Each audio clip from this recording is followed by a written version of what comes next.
Hey guys, so we're gonna go over an Nominatum strat on Helya Mythic. Um, I'm just for the first phase. I'm not gonna really focus on their positioning or anything because you can just watch it and see it and listen to me.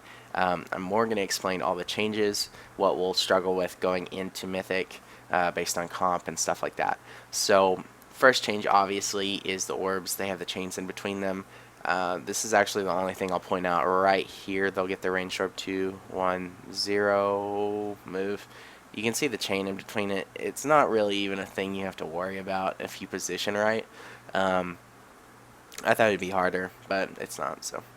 Um, so the second change is Taint. There's 5 dispels, Taint of the Sea.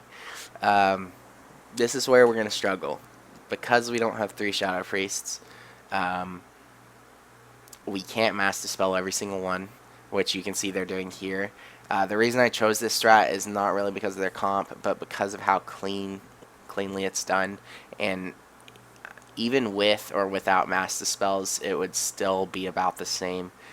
You just have to get the single dispels out quick.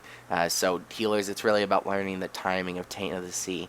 How we're going to deal with the 5th dispel, since we only 4 heal this fight, is that a warlock is going to come into the fight. I was already planning for Channel to come in regardless, but they sort of get fucked in the butthole because they have to take they have to Grimoire Imp and then use that dispel every single time Tank comes out.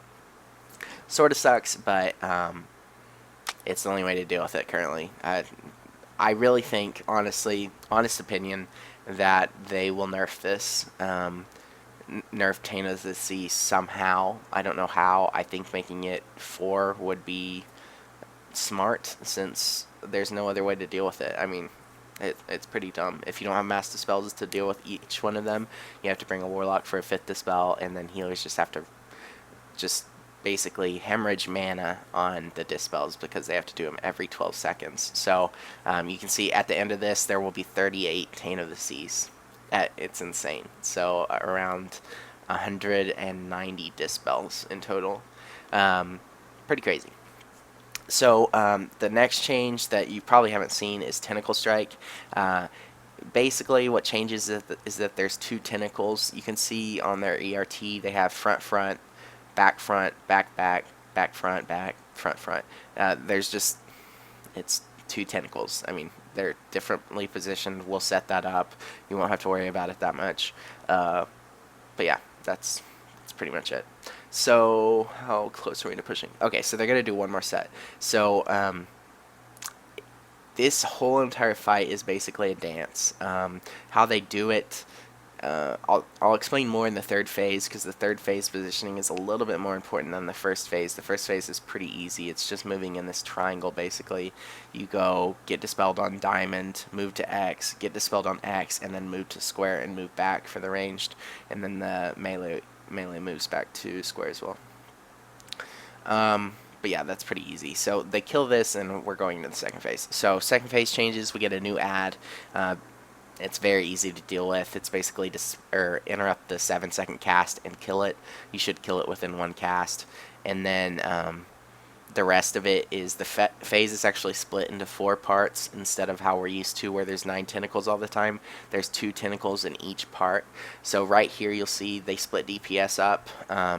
So they have 1 tentacle on the left platform and 1 tentacle on the right platform. This is the new ad I was talking about.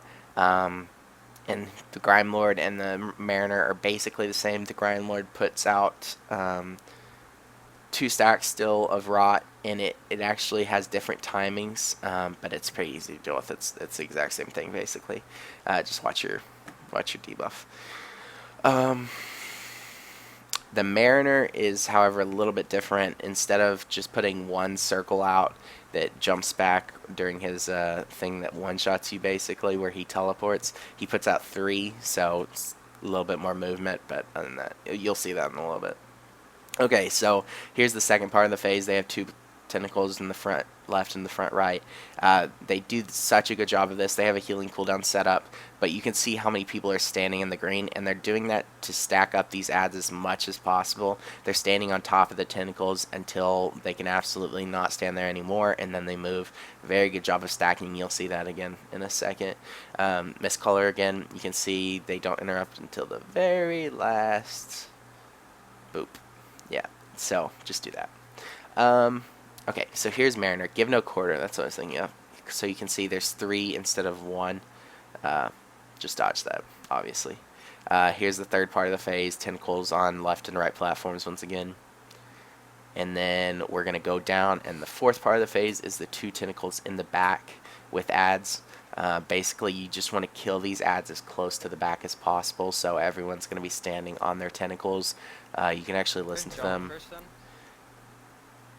I'll let you listen to it for a sec. He's talking about knocking back the ads into the tentacles. Your tentacle. Push them back. Yeah, push them back. So many at skull. Don't kill them there. Wait.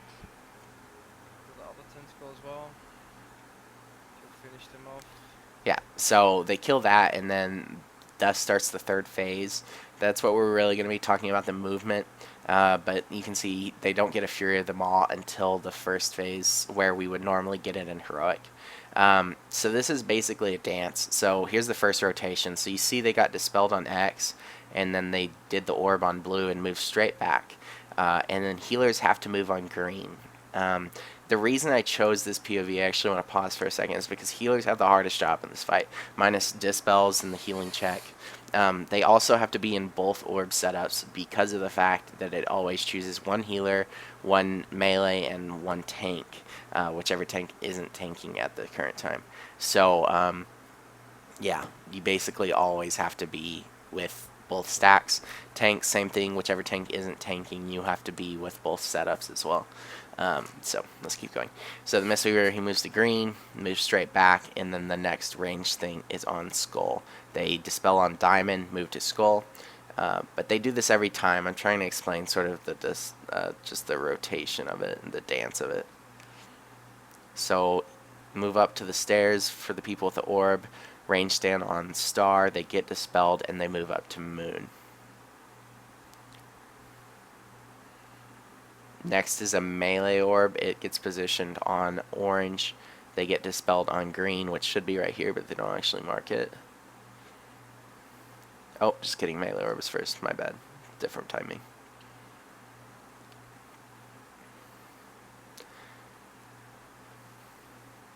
Then ranged orb is on Moon. Move straight back.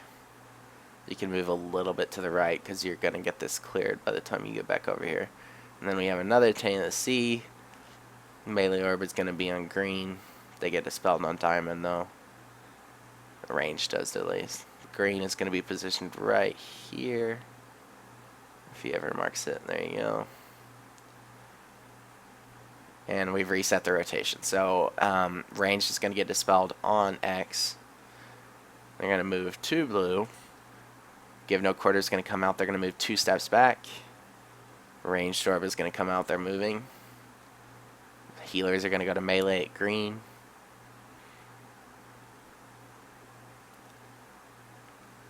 Melee is going to move straight back into the right. Ranged is going to get dispelled on Diamond and move to Skull, then move straight left.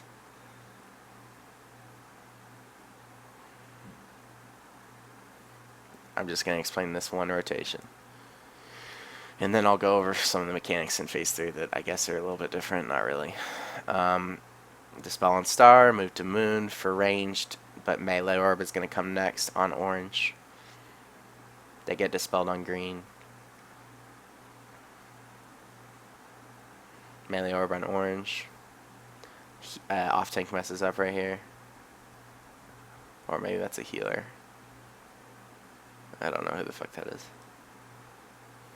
Ranged orb as close to Moon as possible. Since they messed up, they just move a little bit to the right. And they get the reset. So away will come soon after. But that's one reset of it. What would happen next is the melee orb, obviously. They get it on orange.